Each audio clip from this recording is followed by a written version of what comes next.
अस्सलाम वालेकुम दोस्तों, आज मैं आपके लिए वाइट मटर पुलाव बनाने की रेसिपी लेकर आई हूँ।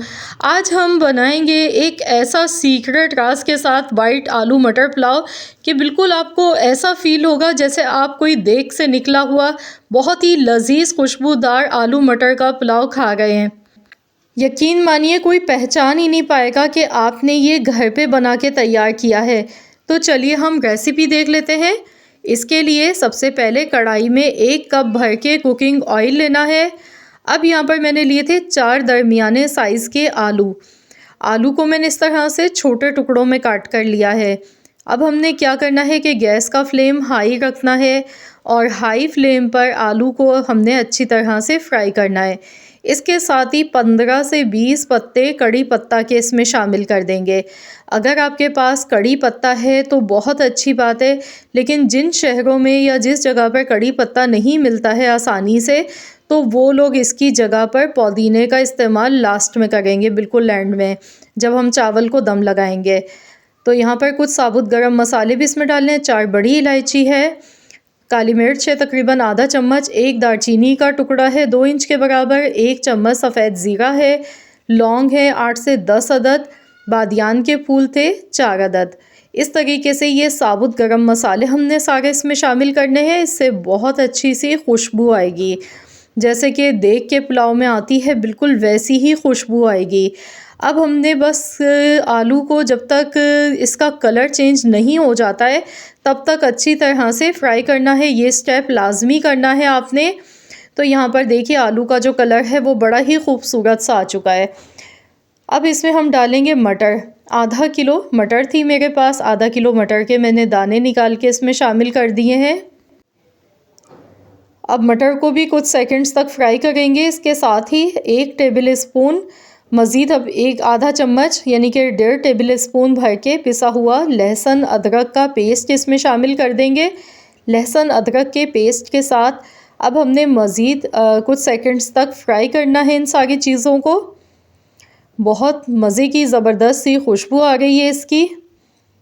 तो अच्छी तरह से हमने इन सारी चीज़ों को फ्राई कर लेना है। आलू का कलर आप देख सकते हैं कितना खूबसूरत सा गोल्डन आ चुका है। अब इसमें नमक डाल देंगे हस्बे ज़रूरत। 1 चम्मच यहाँ पे कुटा हुआ धनिया और आधा चम्मच यहाँ पर कुटी हुई सौंफ। सौंफ को मैंने थोड़ा सा दरदरा सा पीस के लिया है। और कुटी हुई लाल मिर्चें इसमें डालेंगे आधा चम्मच। तो ये 3 मसाले इसमें गए हैं। अब इसे अच्छी तरह से मिक्स करेंगे।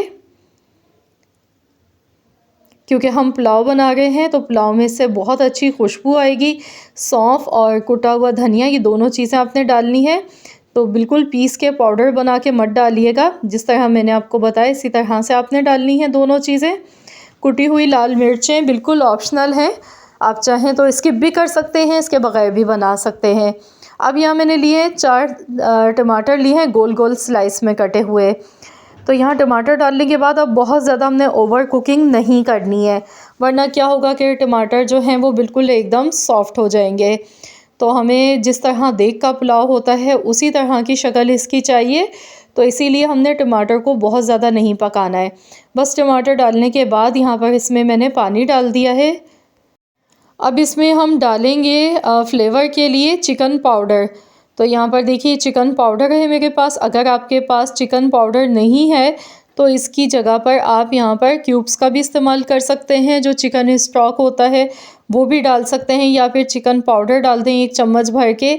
इससे ये होगा कि यखनी में बहुत ही अच्छा सा इसकी फ्लेवर आ जाएगा चिकन का, और बिल्कुल वही जायका मिलेगा जो देग का होता है, जो हम देगी खाते हैं आलू मटर का पुलाव, वही जायका होता है। नमक यहाँ पर चेक कर लीजिएगा, मुझे कम लग रहा था तो इसीलिए मैंने नमक इसमें मज़ीद और शामिल कर दिया है।